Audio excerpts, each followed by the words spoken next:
think it's time for us to register dietary supplements with the Food and Drug Administration. What this will mean is that we will have one agency of government, the most important agency when it comes to this, which will have a record of the dietary supplement products that are being sold across America, copies of the labels that are provided to people when they have to read these and try to understand them. We are also going to try to establish, with the legislation that I'm introducing here, a new standard in terms of what is included in the product. Reading most labels doesn't tell you much, other than the way they are listed suggests the most prominent ingredient in volume is number 1, and it goes down. We want more specific information about the content and quantity of each one of the chemicals included in a dietary supplement. That, to me, will provide more information if it is needed for someone who has used this dietary supplement product and ran into a problem. We also want some clear warnings that if there is an ingredient in one of these dietary supplements that may be of a danger to people, that there is a warning that is given. Some of this that appears to be food and is not, the lazy cakes and the up cakes, they look like they're brownies or, cookies. And we don't know, going a step beyond this, the impact it's going to have on young people or pregnant women.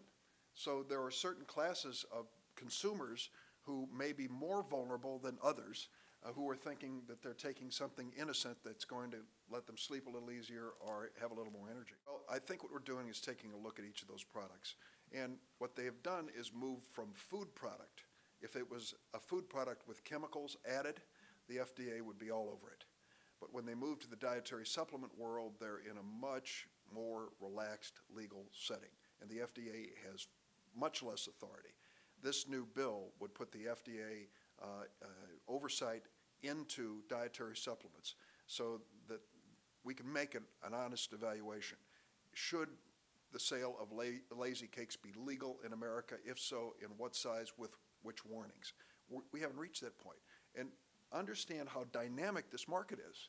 I mean, many of these have been around a while, Red Bull and a few others. Some of them are brand new, and tomorrow there'll be another one.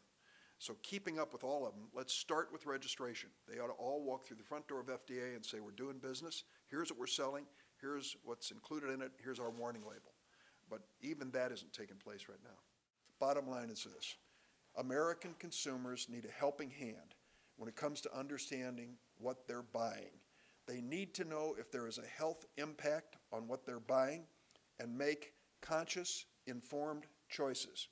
We need to have the cooperation of the companies making these products so that we have a full disclosure of ingredients in volume and an understanding of what impact they can have on the human body. If we are going to help consumers across America make their choices properly for their health and the health of their family, the government has to step in and do its part. There is a mistaken belief by many Americans that if it's on a counter in America, somebody's already taken a look at it and it's safe to buy. That's not the case.